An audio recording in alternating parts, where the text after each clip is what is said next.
मैं हूं अंकित अवस्थी, आप हैं मेरे साथ में एक ऐसे विषय पर चर्चा करने के लिए जिसका अंतरराष्ट्रीय रूप से इस समय गहन विमर्श चल रहा है कि ये जो ट्रंप दुनिया के सामने नोबेल पीस पुरस्कार के नाम पर डायलॉगबाजी कर रहे थे कि हमने शांति लाई, हमने इतने युद्ध रुकवाए, हमें नोबेल शांति पुरस्कार दो, ये इनकी बेवकूफी थी या ये जानबूझकर किया गया एक सोचा समझा प्रयास था। ऐसा क्यों? क्योंकि ट्रंप ने जैसे ही कल बोर्ड ऑफ पीस का अनाउंसमेंट किया और भारत को इनविटेशन भेजा कि हम गाजा के अंदर शांति लाना चाहते हैं, 60 देश हमारे साथ चले आए। भारत के प्रधानमंत्री को जो पत्र मिला वैसा ही पत्र पाकिस्तान को भी मिला। दुनिया के लगभग 60 देशों को एक जैसा पत्र मिला। इसमें से अधिकांश वो देश थे जो पहले ही इजराइल और गाजा के बीच चल रहे कॉन्फ्लिक्ट को मिटाने के लिए इजिप्ट के अंदर मुलाकात किए थे जब ट्रंप ने सबसे पहले 20 सूत्रीय प्लान निकाला था। लेकिन जब बोर्ड ऑफ पीस का अनाउंसमेंट हुआ तो उस बोर्ड ऑफ पीस के अनाउंसमेंट में कहीं पर भी एक्सक्लूसिवली गाजा का जिक्र नहीं था। जो जिक्र था वो दुनिया के लिए बोर्ड ऑफ पीस गठित करने का था। उसके नीचे कुछ एग्जीक्यूटिव बोर्ड और एग्जीक्यूटिव बोर्ड के नीचे गाजा के अंदर काम करने की एक कमेटी। हमने कल इसके ऊपर एक डिटेल सेशन इसी चैनल के ऊपर आप लोगों के साथ साझा किया था।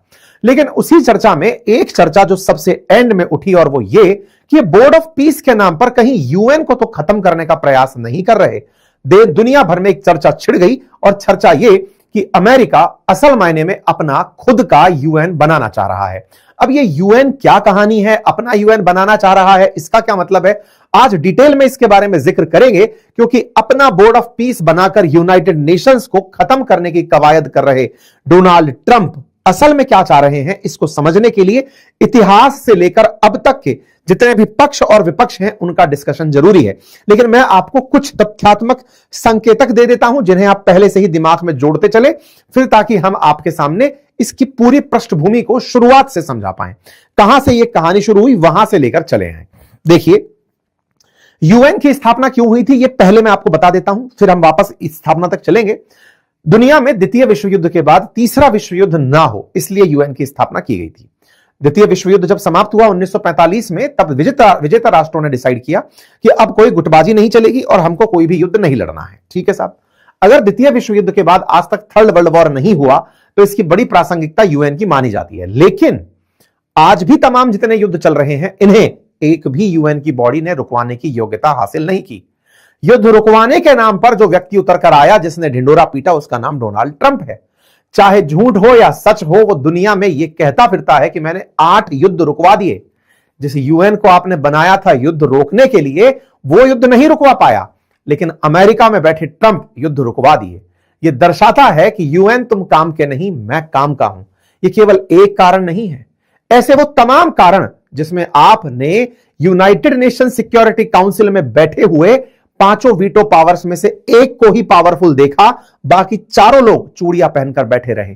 चाहे वेनेजुएला के लिए इंतजार करता हुआ रूस हो कि भाई वेनेजुएला इंतजार करता रह गया कि रूस हमें बचाने आएगा, और ईरान का इंतजार करता रह गया चाइना कि वो हमें बचाने आएगा। दोनों में से कोई जब नहीं आया, और फ्रांस और ब्रिटेन के हालात तो ऐसे कि ट्रंप उन्हें खुलेआम बेइज्जत कर रहे हैं, तो 5 परमानेंट मेंबर्स में से 4 की बेइज्जती वैसे ही हो रखी है। तो असल में पावरफुल तो केवल अमेरिका बचा, जो चाहता है वो करता है, जिस देश को बर्बाद करना चाहता है मिनटों में करता है। और तो और रशिया यूक्रेन युद्ध में रशिया से कोई तेल ना खरीदे, यह भी तय अमेरिका ही करता है। जब दुनिया में सर्वस्व रूप से वो स्थापित हो रहा है, तो क्या वो खुद का यूएन नहीं बनाना चाहेगा, या वो खुद का कोई ऐसा संगठन नहीं बनाना चाहेगा जिसकी प्रासंगिकता यूएन से ऊपर हो? आइए इस पूरे विषय को अब डिकोड करते हैं। लेकिन उससे पहले एक छोटी सी गुजारिश है आप सभी साथियों से कि हम आप लोगों के लिए दिन पे दिन बेहतरीन कंटेंट, वेल रिसर्च कंटेंट लेकर आते हैं और आपको यूट्यूब का एक स्टैटिक्स दिखाते हैं। संभवतः आपको मेरी अपील का कोई मतलब समझ में आएगा। साथियों, मैं अक्सर आपसे कहता हूं कि आप में से जो लिसनर्स हैं मेरे, उनमें से 44% लिसनर ऐसे हैं जिन्होंने हमारे सेशन को सब्सक्राइब नहीं किया है, चैनल को सब्सक्राइब नहीं किया। ये यूट्यूब का एल्गोरिदम है जो मैं आपको दिखा रहा हूं। 44%, लगभग आधे लोग ऐसे हैं जो हमारा सेशन सुनते हैं लेकिन सुनने के बाद भी बिना सब्सक्राइब किए चले जाते हैं। ऑन एन एवरेज मेरा सेशन 20 मिनट से ऊपर का होता है, लेकिन सब्सक्राइब करने में फ्रैक्शन ऑफ सेकंड, लगभग 0.19 सेकंड लगता है क्लिक करने में, जिसका कोई चार्ज नहीं है। लेकिन फिर भी आप मेरी अगर सुनवाई नहीं करते तो यह थोड़ा दुख देता है। अगर आप सहयोग करते हैं जिससे कि हमारा मोटिवेशन बढ़े तो हमारे लिए बहुत ही अच्छा रहेगा। खैर, यह सत्य है, बाकी आपकी मर्जी है। जितना कम डिसिसिव यूएस रहा, उतना ही धीरे धीरे यूएन की प्रासंगिकता पर बट्टा लगने लगा। इस बीच में दुनिया भर के युद्ध शुरू हो गए। रशिया यूक्रेन आपके सामने है, इजराइल गाजा आपके सामने है, सीरिया का सिविल वॉर आपके सामने है, सूडान का सिविल वॉर, यमन का सिविल वॉर, म्यांमार का सिविल वॉर, ये यूएन की आंखों के सामने अमेरिका की प्रेजेंस में होते चले गए। यानी ओवरऑल अमेरिका का कमजोर दिखना मात्र से दुनिया भर के अंदर तमाम प्रकार के गृह युद्ध शुरू हुए। यूनाइटेड नेशन का किसी को भय नहीं रह गया। हर क्षेत्र में आप मिडिल ईस्ट उठाकर देखें, अफ्रीका, लैटिन अमेरिका, एशिया, सब जगह कोई ना कोई कलह चलता हुआ दिखाई दिया। लगभग 10 कन्फ्लिक्ट ऑन एन एवरेज पूरे वर्ल्ड में सरवाइव करने लगे कि आओ और देख लो, कोई ना कोई तो युद्ध कहीं ना कहीं चल ही रहा होगा। मतलब कुल मिलाकर के यूएन जिसे बनाया गया था कि युद्ध नहीं होंगे, दुनिया में शांति होगी, वो अपने आप को पूरी तरह फेल पाता गया। ट्रंप ने इसी को ही अपने लिए अपॉर्चुनिटी चुना। बाइडेन की वजह से गिरी हुई इज्जत को इन्होंने अपने लिए अवसर बनाया और टाइटल दिया make America great again.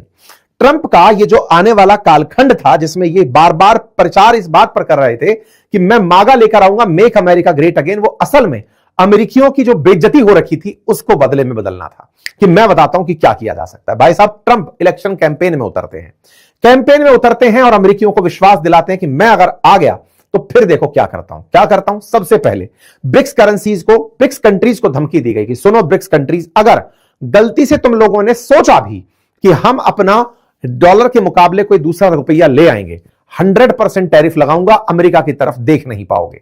BRICS currency चर्चा में ही नहीं है। देशों के ऊपर इस समय टैरिफ के जाल बुन दिए गए हैं। ट्रंप ने जो कहा, डॉलर को वर्चस्व में स्थापित करने के लिए जो टैरिफ गेम खेला, वो दुनिया भर के देशों पर खेल दिया।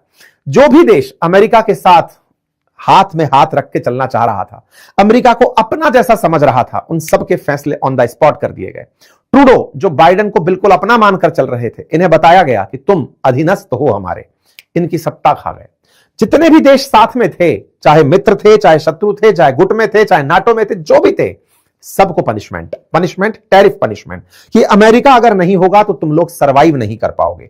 जितने भी देश थे से मेरा मतलब है, चाहे रशिया हो, चाइना हो, चाहे ईयू कंट्री हो, नाटो कंट्री हो, जो भी देश इनको लगता था कि ये मेरे लिए चुनौती बन सकते हैं, उन सबको याद दिलाया कि पहले तुम लेवल सेट करो कि मेरे बराबर नहीं हो।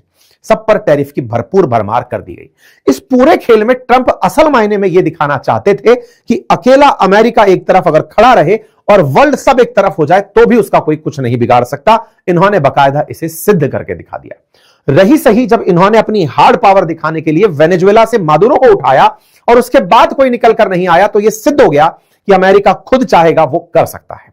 अब जब इन्होंने ये चीज क्लियर करना शुरू कर दिया, इस बीच में बारी थी यूनाइटेड नेशंस की। ये सितंबर 2025 में यूएन जाते हैं और यूएन जाकर यूएन के मंच से यूएन को ही भला बुरा कहते हैं और कहते हैं कि यूएन आपको जिस काम के लिए बनाया गया था आपसे हो नहीं रहा है। आपको युद्ध रुकवाने के लिए बनाया गया था, आप रुकवा नहीं पा रहे हो।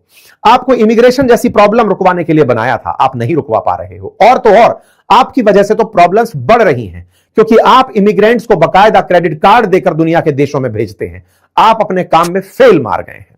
इन्होंने सितंबर में जो भाषण दिया, वो अब जाकर जब इन्होंने बोर्ड ऑफ पीस का प्रपोजल दिया, तब लोगों को चमका कि ट्रंप बहुत दूर का देखकर चल रहे थे।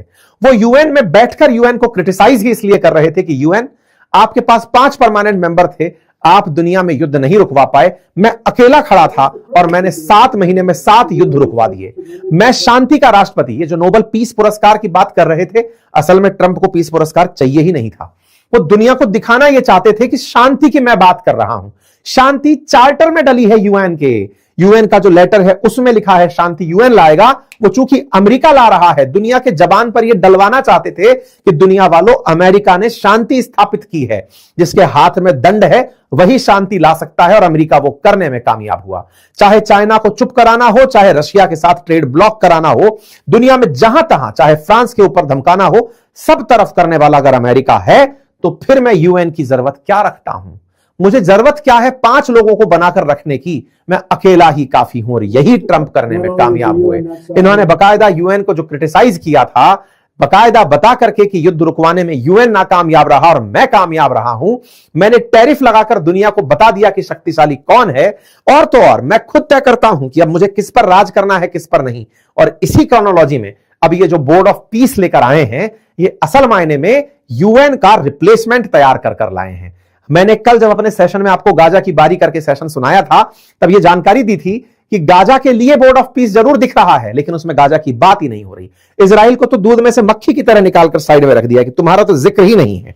बोर्ड ऑफ पीस का कुल उद्देश्य पूरी दुनिया में शांति स्थापित करने के लिए अमेरिकी वर्चस्व को स्थापित करना है, जिसमें परमानेंट मेंबर तो अमेरिकी रहेंगे। डोनाल्ड ट्रंप ने अपने आप को परमानेंट मेंबर बना दिया है और बाकी जो और राष्ट्र हैं, लगभग 60 देशों को इन्विटेशन भेजा गया है, उन्हें 3-3 साल का काम दिया गया है कि 3 साल के लिए चले आओ, जितना पैसा दोगे उतनी देर की सदस्यता पाओगे। हालांकि बाद में व्हाइट हाउस ने इसका खंडन किया। इसी वजह से हेडलाइन बनने लगी कि क्या ट्रंप अब अपना यूनाइटेड नेशन बना रहे हैं, क्या यूनाइटेड नेशन को रिप्लेस करके खुद का सिस्टम बना रहे हैं। यह जिक्र निकल कर आना शुरू हुआ। उम्मीद है अब आपको इस जिक्र का महत्व समझ में आया हो कि ट्रंप ने जो खुद से युद्ध रुकवाए हो या दुनिया में टैरिफ का खेल खेला हो, दुनिया में बाकी सारी ताकतों को नीचे दिखाया हो, अब वो चाहते हैं कि एब्सोल्यूट शांति केवल अमेरिका लेकर आएगा, कोई और नहीं। अब बड़ा सवाल है कि जब ट्रंप इतना सब कुछ कर ही चुके हैं, क्योंकि यूएन नाकामयाब है और दुनिया के देशों को ट्रंप की तरफ देखना ही पड़ेगा, तो ऐसे में क्या जो और देश हैं 60, वो यूएन के साथ जाने के लिए, वो ट्रंप के साथ जाने के लिए तैयार होंगे? इस बात को एंटोनियो गुटेरस जो हैं यूएन चीफ, उनसे भी पूछा गया। उनके स्पोक पर्सन ने जवाब दिया और कहा कि देखिए, दुनिया में ग्रुप बनाने की अलाउ है, मतलब परमिशन है, कोई भी किसी के साथ में ग्रुप बनाकर रह सकता है। यूनाइटेड नेशन के चार्टर में सब देश साथ मिलकर काम करें, इसकी बात है। अमेरिका ऐसा गुट बना रहा है, दुनिया में बहुत से संगठन हैं, जैसे ब्रिक्स बना हुआ है, G7 बना हुआ है, ऐसे वो भी कोई संगठन बना रहे, उस पर हम कोई टिप्पणी नहीं देंगे। लेकिन इन सारी बातों से एक बात तो स्पष्ट होती है कि ट्रंप अगर कल को यूएन से अपने बाहर निकलने को जस्टिफाई भी कर दें तो शायद लोग उस बात को मान जाएंगे, मुझे ऐसा लगता है। अभी कुछ दिन पहले ही ट्रंप ने 66 ऑर्गेनाइजेशन से अपना नाम वापस लिया है, अमेरिका का नाम वापस लिया है, जिसमें से आधे यूएन बॉडी थे। आने वाले समय में अगर अमेरिका यूएन से कंप्लीटली बाहर निकल जाता है तो भी उसका कोई कुछ नहीं बिगाड़ पाएगा और board of peace parallelly exist करने लगेगा, ऐसा प्रतीत हो रहा है। बाकी आप लोग इस विषय पर क्या सोचते हैं, अपनी राय जरूर दीजिएगा। चैनल पर नए हैं तो चैनल को सब्सक्राइब कीजिएगा। इमानुएल मैक्रोन ने मना कर दिया कि वो नहीं ज्वाइन करेंगे बोर्ड ऑफ पीस, तो कहा बेटा तैयार रहना, 200% टैरिफ आ रहा है लगने के लिए। ये तो हालात है, फिलहाल के लिए इतना ही। साथ ही साथ मेरे तमाम साथी जो मेरे साथ चैनल पर नए हैं, सब्सक्राइब कीजिएगा। धन्यवाद।